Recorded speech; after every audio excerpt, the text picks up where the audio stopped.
अस्सलाम वालेकुम। आपको आज के प्रोग्राम में खुशामदीद। जाते जाते हुकूमत अहम कानून साजी कर रही है जिसके नताए दूररस होंगे। गुज़िश्ता रोज निगरान वजीर आजम और हुकूमत के इख्तियारात से मुतालिक शिक 230 समेत इलेक्शन एक्ट तरमीमी बिल 2023 पार्लियामेंट ने कसरत राय से मंजूर कर लिया था।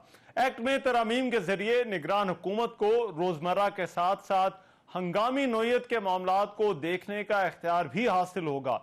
निगरान हुकूमत पहले से जारी प्रोग्राम और मंसूबों से मुतालिक इख्तियारात इस्तेमाल कर सकेगी। बिल के तहत निगरान हुकूमत के इख्तियारात महदूद होंगे, लेकिन हुकूमत कोई नया मुआहिदा नहीं कर सकेगी। इसके साथ साथ हुकूमत ने इंतखाबी इस्लाहात भी कर ली हैं, जिनके मुताबिक प्रिजाइडिंग ऑफिसर नतीजा फौरी तौर पर इलेक्शन कमीशन और रिटर्निंग ऑफिसर्स को भिजवाने का पाबंद होगा।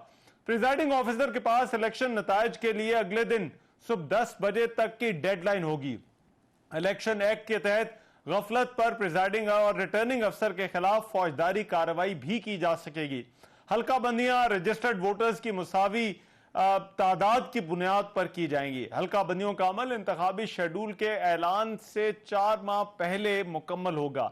इससे पहले एक और अहम कानून साजी हुई थी। 22 जुलाई 2023 को कौमी असम्बली की कायमा कमेटी बराए इत्तलात ने पैमरा तरमीमी बिल 2023 भी मंजूर कर लिया था। मिस इन्फॉर्मेशन और डिस इन्फॉर्मेशन की तारीफ भी कानून में शामिल कर दी गई है। किसी चैनल को मुअत्तल करने, पाबंदी लगाने या लाइसेंस जारी करने का इख्तियार जो चेयरमैन पैमरा के पास होता था, उसको भी खत्म करने की तजवीज है और यह इख्तियार कमेटी को तफवीज कर दिया गया है।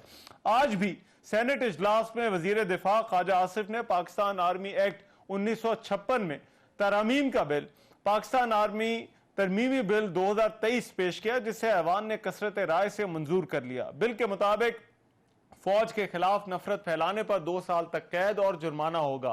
पाकिस्तान और अफवाज पाकिस्तान के मफाद के खिलाफ इंकशाफ करने के साथ ऑफिशियल सीक्रेट एक्ट और आर्मी एक्ट के तहत निपटा जाएगा। हसास ड्यूटी पर तैनात शख्स 5 साल तक सियासी सरगर्मी में हिस्सा नहीं लेगा।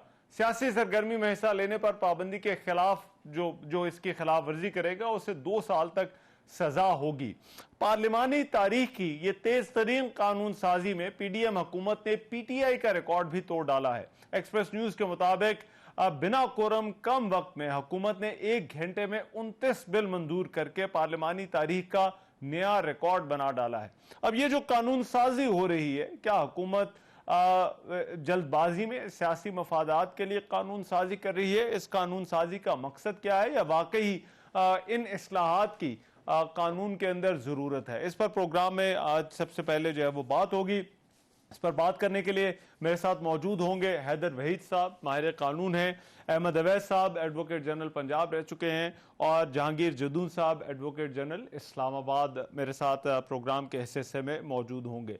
हैदर वहीद साहब, मैं सबसे पहले आपसे इस बहस का आगाज करना चाहता हूं, और सबसे पहले ये जो निगरान हुकूमतों के हवाले से इख्तियारात के अंदर उनकी जो उनके पास इख्तियारात होंगे उस हवाले से तरामीम की गई हैं, क्या आप वाकई समझते हैं कि इससे कोई जो है वो कोई वाज़ेह फर्क नहीं पड़ेगा? क्योंकि तासुर यह है कि निगरान हुकूमत का काम सिर्फ और सिर्फ इंतखाबात कराना होता है और पॉलिसी के हवाले से वो उन्हें कोई डिसीजन नहीं लेना चाहिए या वो नहीं ले सकते। बहुत शुक्रिया। देखें, बात यह है कि कोई इसमें शक नहीं है कि इवन स्टैचूट में और कानून साजी के जरिए से डे टू डे फंक्शंस तक ही महदूद रखा गया था केयर टेकर गवर्नमेंट को, और I think spirit of the constitution भी कुछ ऐसा ही है। ये बात जहन में रहे कि केयर टेकर गवर्नमेंट जो है बहुत चंद ममालिक हैं जहां बनाई जाती हैं। तो अगर हमारे फ्रेमर्स ऑफ द कॉन्स्टिट्यूशन ने ऐसा जो है तजवीज ऐसी इनैक्टमेंट की है और आर्टिकल्स वो इस तरह के लेके आए हैं, तो जाहिर है कि उनका मकसद था कि एक न्यूट्रल हुकूमत जो है वो एक आर्जी तौर पे आके उसको जाहिर है डे टू डे अपनी गवर्नेंस भी करे, लेकिन असल मकसद उसका ये हो कि इलेक्शन के दौरानिये में कोई मुतनाज़ा हुकूमत ना हो। लेकिन अब अगर ये स्टैचूट में तरमीम की जाती है तो ये स्टैचूट की तरमीम अनलेस एक article specifically article of the constitution को वायलेट करे तो फिर ये इट विल स्टैंड। तो अब ये कह देना इस वक्त और तरमीम करके कि डे टू डे फंक्शंस जो हैं वो नहीं, बल्कि ऑन गोइंग अगर कोई चीज है तो उसके सुपर स्ट्रक्चर में जो है उसके तसलसल में जो है वो बड़े फैसले भी किए जा सकते हैं, खासकर इमरजेंट सर्कमस्टांसेस में।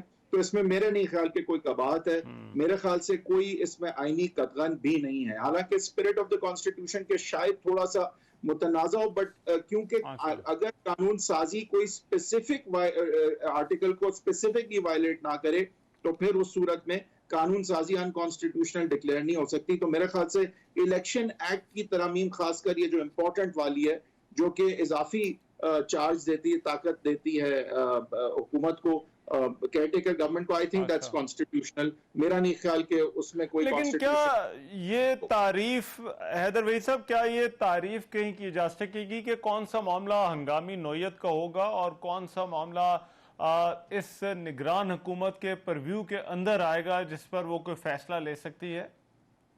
देखें, इवेंचुअली तो जुडिशियल रिव्यू में ही ये बात जो है वो तय हो सकेगी। हमें उम्मीद ये है कि, और मेरा नहीं ख्याल कि कभी भी हमारी उम्मीदों पे ये पार्लियामेंटेरियंस या किसी किस्म के केयरटेकर या सियासतदान कभी पूरे उतरे, लेकिन होना ये चाहिए कि कुछ खुद भी एक इंट्रोस्पेक्शन के बाद खुद फैसला भी किया जा सकता है कि आया कि ये आप हंगामी नौयत की वजह से कर रहे हैं या पॉलिटिकल इंजीनियरिंग की वजह से कर रहे हैं या हीरो बनने के लिए कर रहे हैं या क्यों कर रहे हैं। वैसे तो ये जाहिर है कि जब ये कर दी जाएगी बात तो चैलेंज हो सकती है, लेकिन इसमें कोई मेरा नहीं ख्याल, देखें इसमें कोई, I think it's a fair amendment, क्योंकि हमें जरूरत भी है इस वक्त के कोई तसलसल जो है IMF का, उस हवाले से अगर केयरटेकर गवर्नमेंट थोड़ी एम्पावर्ड हो, सुपर स्ट्रक्चर के हवाले से नए मायदे नहीं कर सकती, ये बेयर इन माइंड। तो अब जो चीज हुई भी है उसके तसलसल में अगर कोई मेजर डिसीजन करना भी पड़ जाए या इमरजेंसी में करना पड़ जाए तो व्हाई नॉट। आई थिंक ये, और अगर कहीं ना कहीं स्पिरिट ऑफ द कॉन्स्टिट्यूशन भी देखें तो मेरा नहीं ख्याल उसके मुतरादिफ है, और अगर मुतरादिफ है भी तो स्पिरिट के खिलाफ अगर कोई कानून है तो वो अनलेस स्पेसिफिक आर्टिकल वायलेट कर रहा हो या फंडामेंटल राइट्स को वायलेट कर रहा हो तो उसे कलअदम करार नहीं दिया जा सकता। लेकिन अभी से सब आपकी इस पर क्या राय है? क्या इन तब्दीलियों का कोई बहुत गैर मामूली असर पड़ेगा जिस तरह से निगरान हुकूमत फंक्शन करती है? बिस्मिल्लाहिर्रहमानिर्रहीम। देखिए, बात यह है कि अगर जरा गौर से अगर इसका सेक्शन 230 इलेक्शन एक्ट का जो है उसको पढ़ा जाए तो उसमें तो बड़ा वाज़ेह उन्होंने लिख दिया कि क्या इख्तियारात जो एक्सरसाइज कर सकती है और क्या वो नहीं कर सकती। बहुत वाज़ेह है, क्योंकि फंक्शन क्या देखना यह है कि the spirit behind caretaker setup जो है वो क्या है, और वो ये है कि इलेक्शन कमीशन ने इलेक्शन होल्ड करवाना है और इसने फैसिलिटेट करना है, केयरटेकर गवर्नमेंट ने free, fair and transparent elections के लिए फैसिलिटेट करना है इलेक्शन कमीशन ऑफ पाकिस्तान को, और उसके लिए और इसके अलावा इसका मैंडेट नहीं है कोई। मतलब उस मैंडेट में ये शामिल है कि डे टू डे अफेयर्स में ये कर सकते हैं। इसी तरह से जहां जहां मामलात जो हैं, जो रेगुलर जो फंक्शनिंग है उसमें कहीं पे ऑब्स्ट्रक्शन क्रिएट ना हो, बुनियादी तौर पर ये इसके सामने आती है बातें जो कि अगर एग्रीमेंट कोई हुए हुए हैं तो वो दे विल कंटिन्यू। जो परमानेंट का हुकूमत ने जो एग्रीमेंट्स किए हुए हैं तो केयर टेकर सेटअप जो है वो उसको बदल नहीं सकता, वो उसमें कोई तरमीम नहीं कर सकता। हाँ, और ना कोई ऐसा फैसला कर सकता है कि जो इरिवर्सिबल हो फॉर द फ्यूचर गवर्नमेंट, जो इलेक्टेड गवर्नमेंट आएगी। अब यहां पे उन्होंने वो एक कर दिया कि ये जो है उसके अंदर खासतौर पर निजकारी के ऊपर कि ये जो है प्राइवेटाइजेशन के ऊपर जो है वो they can take the decision, they can not. आप सोचिए तो सही कि ये इतने vital decision by a government जो कि इलेक्टेड नहीं है, जो कि एक लिमिटेड फंक्शन के लिए आई है, वो पाकिस्तान के एसेट्स के मुतालिक या प्रोविंस के सूबे के एसेट्स के मुतालिक, स्टेट के एसेट्स के मुतालिक कैसे फैसला कर सकती है? No question. ये बातें जो हैं, इसका मतलब है कि ये इसमें कुछ और चीज को सामने रख के ये इन्होंने ये इख्तियारात दिए हैं या उनसे दिलवाए गए हैं। ये बड़ी अचंभा सी बात लगती है कि आखिरी दिनों में ये एकदम से ये तब्दीलियां जो इस किस्म के ये इख्तियारात दिए जा रहे हैं, लिए जा रहे हैं। जो काम करने वाला है, पास्ट एक्सपीरियंस क्या बता रहा है? पास्ट एक्सपीरियंस तो ये बता रहा है कि आपने पंजाब की हुकूमत बनाई केयर टेकर, और पंजाब की केयर टेकर गवर्नमेंट ने जो सेक्शन 230 की रिक्वायरमेंट्स हैं वो पूरी नहीं की किसी जगह के ऊपर भी, और तमाम वो काम किए हैं जो रिक्वायरमेंट्स नहीं है इनकी करने की। तो इसी से ये चीज साबित होकर आ जाती है कि देखिए, हमें अगर इन अगर mandate का ये एक बार जो है वो लगा दी जाती है कि कोई नया मुआहदा नहीं कर सकते, तो ये प्राइवेटाइजेशन वाली जो बात आपने की, क्या ये उसको नहीं रोक सकेगा? क्योंकि एग्जिस्टिंग मुआहदों का तो है कि उनको आगे बढ़ाया जा सकता है और इक़दाम किए जा सकते हैं, लेकिन क्या ये इनफ चेक एंड बैलेंस नहीं होगा Ahmad अवैसा?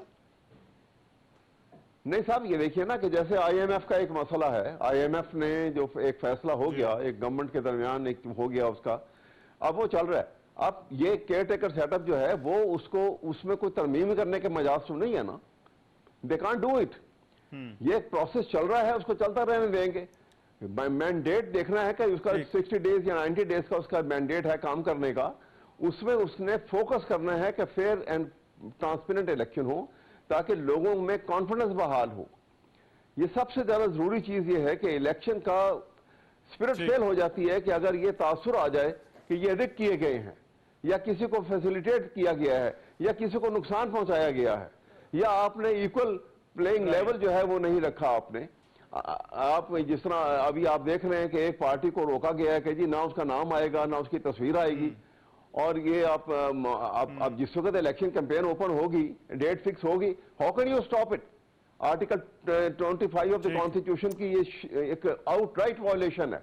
It can't be done by unwritten order. जो कुछ हो रहा है ये चीजें नहीं होगी। और साथ ही साथ अब ये एक बात सामने और मैं आपको बता दूं, बहुत सारी जी अहमद अवैस साहब, अगर ब्रेक के बाद कर लें, मैं इंतखाबी इस्लाहात वाला जो मामला है उस पर भी आप दोनों से मैं राय चाहूंगा, लेकिन एक कमर्शियल ब्रेक का वक्त है, वापस आते हैं तो इस पर मजीद बात करते हैं कि हुकूमत ने जो कवानीन जो इस वक्त बनाए जा रहे हैं, जो पार्लियामेंट्री एजेंडा है, क्या वो इस्लाहात हैं या फिर किसी सियासी फायदे के लिए। एक ब्रेक के बाद आ रहा हूं।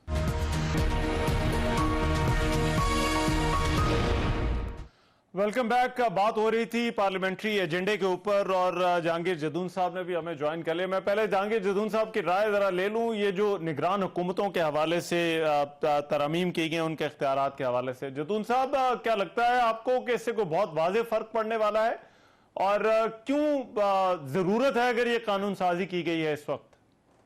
जी बिस्मिल्लाह रहमान रहीम। देखें, जो केयर टेकर गवर्नमेंट का कॉन्सेप्ट है, ये आर्टिकल 224 में 18th अमेंडमेंट के बाद दिया गया था कि केयर टेकर गवर्नमेंट होगी, वो इलेक्शन कमीशन को असिस्ट करेगी और उसकी निगरानी में इलेक्शन होंगे।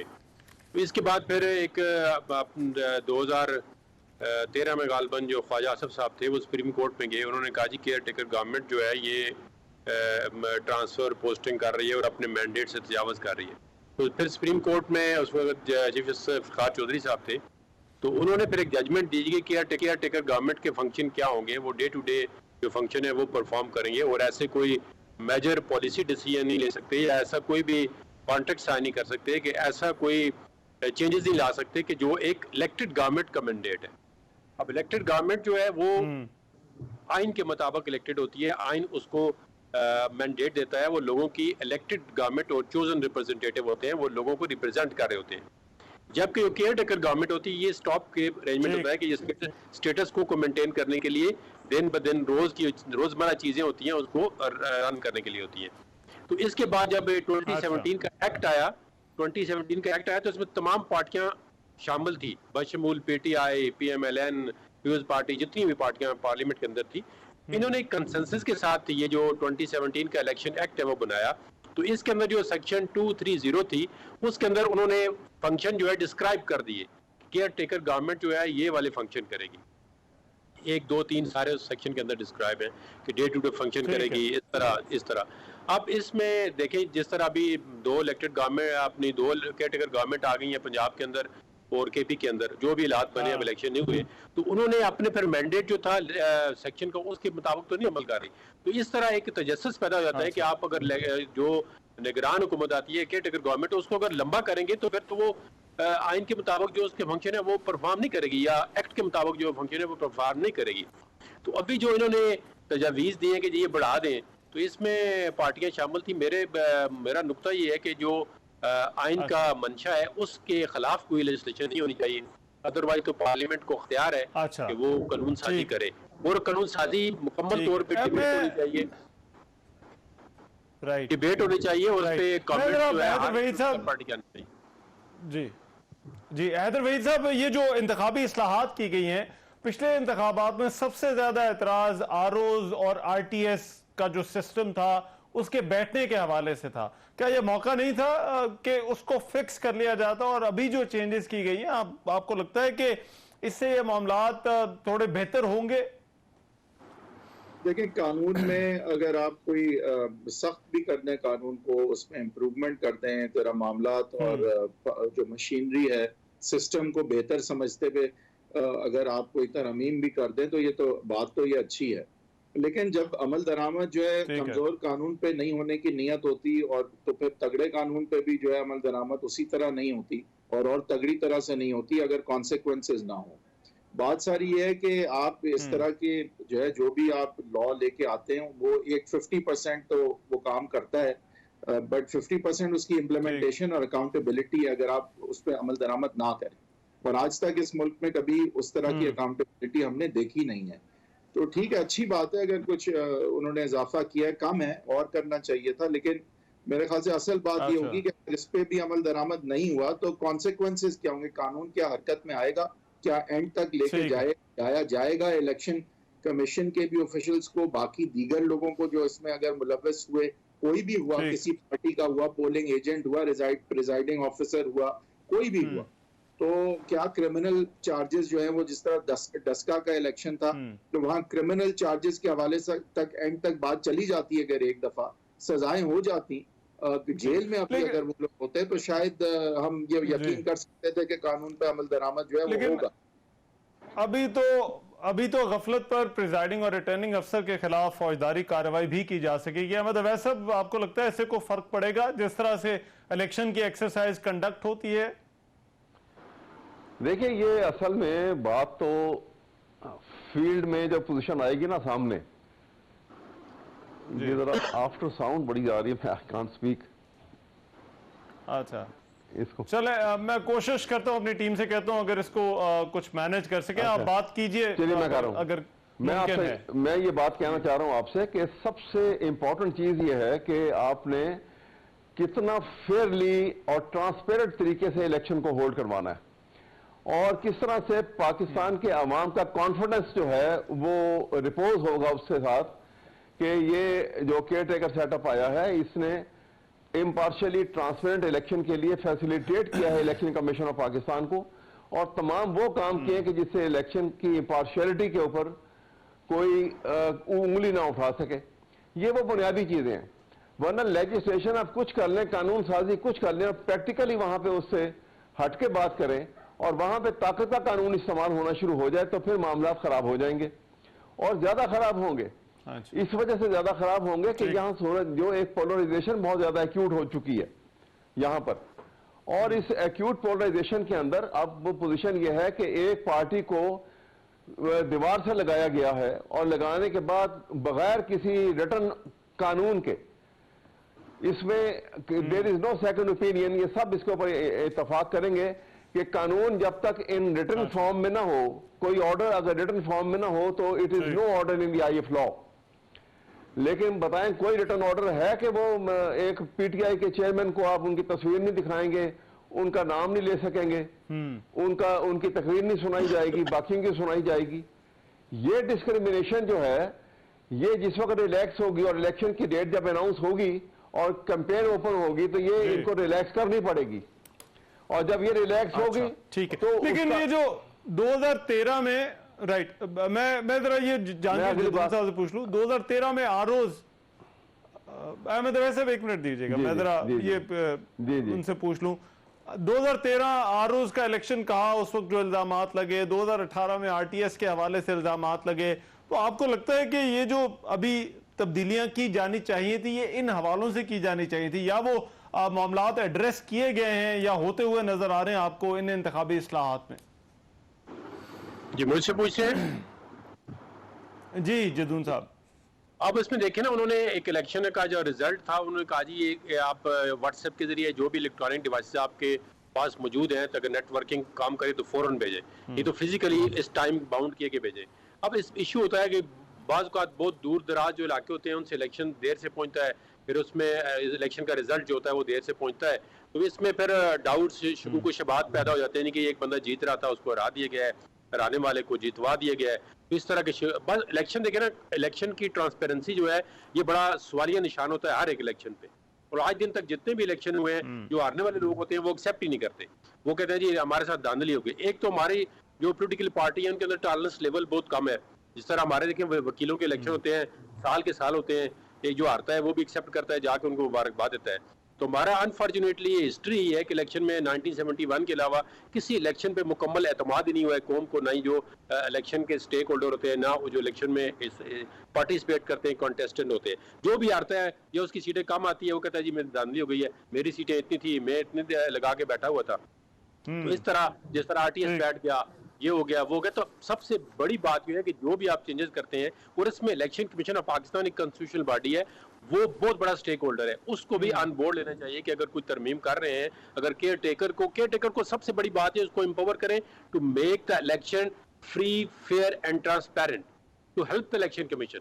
जो भी आपने एक RO लगाने हैं, अगर जुडिशरी से नहीं है कोई एग्जेक्टिव लगाना है, ज़ाहिर है केयर टेकर गवर्नमेंट होगी, तो केयर टेकर गवर्नमेंट को न्यूट्रल बंदा देना चाहिए जो किसी की हिमायत न करे और फेयर एंड ट्रांसपेरेंट इलेक्शन के लिए इलेक्शन कमीशन के साथ हेल्प करे या उनको असिस्टेंस जो भी चाहिए होती है वो दे। एक और प्रपोजल है, एक और जो कि प्रपोज जिसकी कायमा कमेटी बराए इत्तलात मंजूरी दे चुकी है हैदर वहीद साहब, वो है मिस इन्फॉर्मेशन और डिस इन्फॉर्मेशन की डेफिनेशन अब शामिल की जा रही है। अब इज इट अबाउट टाइम, इस इक़दाम को आप किस तरह से देखते हैं? हुकूमत जाते जाते ये भी कर रही है।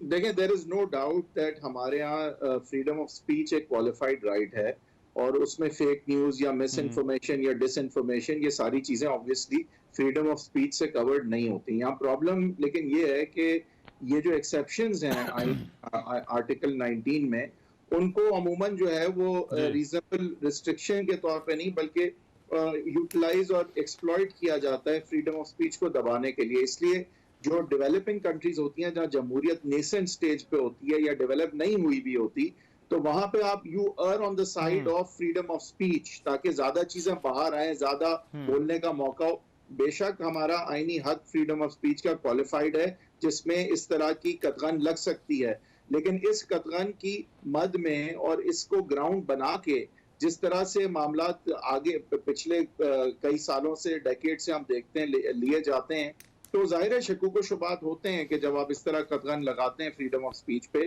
तो इवन जहां आइन इजाजत भी दे तो उसका इस्तेमाल गलत होता है। यहाँ पे देखें कवानीन में जो है बहुत ज्यादा बुराइयां नहीं है, बेहतर जरूर हो सकते हैं। असल बात है इम्प्लीमेंटेशन की और अकाउंटेबिलिटी की। अगर आप कानून तोड़ते हैं तो फिर आपके साथ कुछ होता भी है, या आप तोड़ते हैं फिर आ जाते हैं, तोड़ते हैं फिर तोड़ते रहते हैं। मतलब बात तो सारी ये है, misinformation, disinformation, fake news is not part of freedom of speech. लेकिन उसकी आड़ में आप एक्चुअली क्या कर्व करने जा रहे हैं, अगर if history is any guide, तो I don't know how this will be implemented other than negatively. तो बात सारी ये है, वरना इस कदगन लग सकती है फ्रीडम ऑफ स्पीच पे probably, but the way it's been right. मैं जरा अहमद अवैस साहब, ये हुकूमतें जाते जाते कानून साजी करती हैं, जो लेजिस्लेटिव एजेंडा रह गया होता है वो उसको मुकम्मल किया जाता है। तो ये जो अभी कानून साजी हुकूमत इस वक्त कर रही है, क्या इसमें कोई बहुत गैर मामूली चीज़ आप देखते हैं, या फिर आपकी नज़र में ये मामूल है जाती हुई हुकूमतों का? ये अपनी तसल्ली के लिए असल में, और ये दिखाने के लिए कि जी हम बहुत बड़ी कानून साजी कर रहे हैं और यहीं गलती कर रहे हैं। वो पाकिस्तान में कानून साजी जो है वो इतनी ऑलरेडी ओवर लेजिस्लेशन है यहाँ पे हुई है, हर चीज का इतना ज्यादा कानून जो है हर प्रोपोजिशन के ऊपर मौजूद है। यहाँ प्रॉब्लम इम्प्लीमेंटेशन की है, जो नीयतें खराब हैं। ठीक, मैं अक्रॉस द बोर्ड बात करूंगा कि ये इतनी नीयतें खराब हैं कि इम्प्लीमेंटेशन के लिए और एनफोर्समेंट ऑफ लॉ के लिए कोई तैयार नहीं है, और यही प्रॉब्लम है। और दूसरी बड़ी प्रॉब्लम यह है कि पाकिस्तान का आइन, जो कि सबसे सेक्रेट डॉक्यूमेंट है किसी आसमानी सहीफा के बाद, जब उसके साथ आप ओपनली उसको डिफाई करें, मोम की नाक बना लें उसको, और जब चाहे उसको अपनी फेवर में उसका इस्तेमाल कर लें, और जब चाहे उसको उठा के बाहर फेंक दें, और जब चाहे उसको ताकि निसियां बना के रख दें, और अदालत में अगर वो कहे कि हमने इस आइन के मुताबिक चलना है तो उस अदालत के मुतालिक सुप्रीम कोर्ट में आप अपने पार्लियामेंट में बैठ के आप उन जज साहबान की और उन अदालत सुप्रीम कोर्ट की भी आप तजलील करें, तो फिर कानून की जब खौफ नहीं खत्म हो जाएगा और उसकी इज्जत और एहतराम खत्म हो जाएगा, तो फिर वो उस डाउन द लाइन हमें प्रॉब्लम आएगी। इसके ऊपर तवज्जो देने की जरूरत है, इस माइंडसेट के लाने की जरूरत है असल में। राइट। अहमद अवैस साहब बहुत शुक्रिया। हैदर वहीद साहब हमारे साथ मौजूद थे और जहांगीर जदून साहब भी इस बहस में शामिल थे। तीनों मेहमानों का बहुत शुक्रिया। एक ब्रेक पर जा रहा हूं, ब्रेक के बाद वापस आते हैं तो कुछ मजीद खबरों पर बात होगी।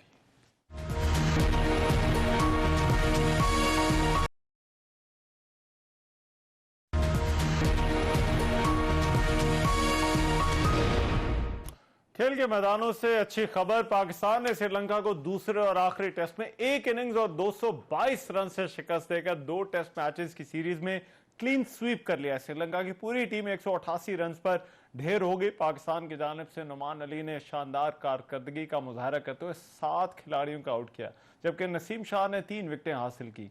टेस्ट के तीसरे दिन का खेल खत्म हुआ तो पाकिस्तान को श्रीलंका के खिलाफ पहली इनिंग्स में 397 रन की बर्तरी हासिल थी और पाकिस्तान को पहले भी जो टेस्ट मैच था उसमें भी कामयाबी मिली। इस कामयाबी पर बात करने के लिए इस वक्त साबिक टेस्ट क्रिकेटर, पाकिस्तान के लेजेंडरी बैटर जावेद मियांदाद मेरे साथ इस वक्त मौजूद हैं। जावेद मियांदाद साहब बहुत शुक्रिया आपका वक्त का। जावेद मियांदाद साहब, किस तरह से देखते हैं पाकिस्तान की टेस्ट क्रिकेट में इस कामयाबी को? सबसे पहले तो मैं मुबारकबाद देता हूँ पाकिस्तान क्रिकेट टीम को। बहुत अच्छा प्ले किया, बहुत अच्छा खेला है और ये टीम जो है आप देखें कि माशाल्लाह बड़ी अच्छी कर रही है। अभी से नहीं, अभी इनके 1-2-3 साल से जो मतलब परफॉर्मेंस है, जब से बाबर आजम और ये सब यंगस्टर आए हैं तो कोई ना कोई मतलब काफी, मैं तो ये भी देख रहा हूँ कि काफी एक्सपीरियंस हो गए माशाल्लाह ना। और यंग है मगर एक्सपीरियंस हो गया। क्रिकेट देख इनको समझ आ गई है किस तरह खेली जाती है, कहाँ का खेलती है। तो मैं तो ये नहीं है कि only in Pakistan, all over the world जहाँ जहाँ ये अभी खेले हैं तो इनकी performance one of the best है और आई होप कि इंशाल्लाह कंटिन्यू है। क्रिकेट में इन प्लेयरों को मैं यही कहूँगा कि देखें क्रिकेट से ही सीखता है आदमी और हमेशा अपनी परफॉर्मेंस अगर अच्छी करें तो उसको हमेशा भूल जाए।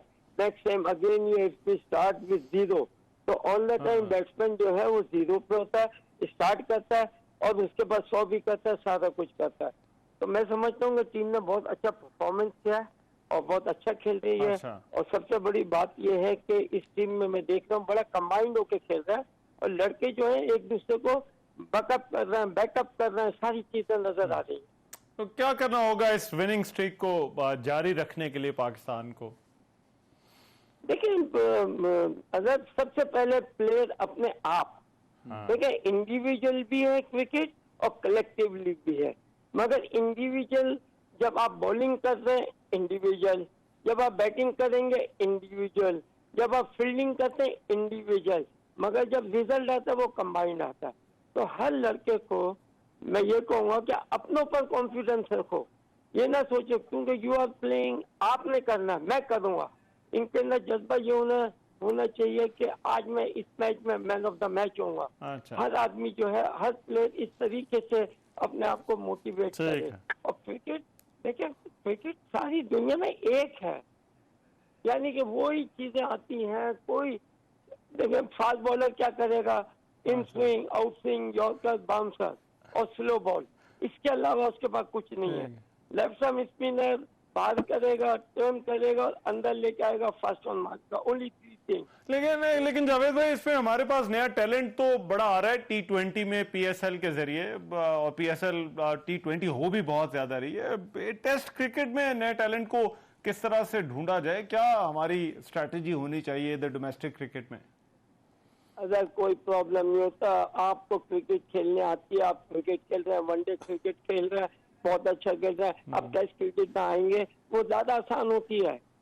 क्योंकि वनडे क्रिकेट में आपको बड़ा मुश्किल से रन मिलता है क्योंकि आउटफील्ड बाहर होती है, सब कुछ होता है और बॉलर का जो बॉलिंग करने का जो अंदाज होता है वो ये होता है कि वो कम से कम रन दे। मगर टेस्ट क्रिकेट तो आपके अपने ऊपर है, is up to you. Bouncer कर रहा है, आपने मारना है, मारे नहीं मारना नहीं मारे। कट करा रहा है, बाहर करा रहा है, आप छोड़ना ठीक है। चाहते हैं छोड़ें, नहीं मारना चाहते हैं नहीं मारें। तो इंडिविजुअल क्रिकेट है मगर कलेक्टिवली हो जाती है जब आप परफॉर्म ठीक। करते हैं, और जब फील्डिंग में जाते हैं, जब बॉलिंग करते हैं, फिर कलेक्टिवली होती है क्योंकि ठीक। एक दूसरे को हेल्प करते हैं। मगर राइट।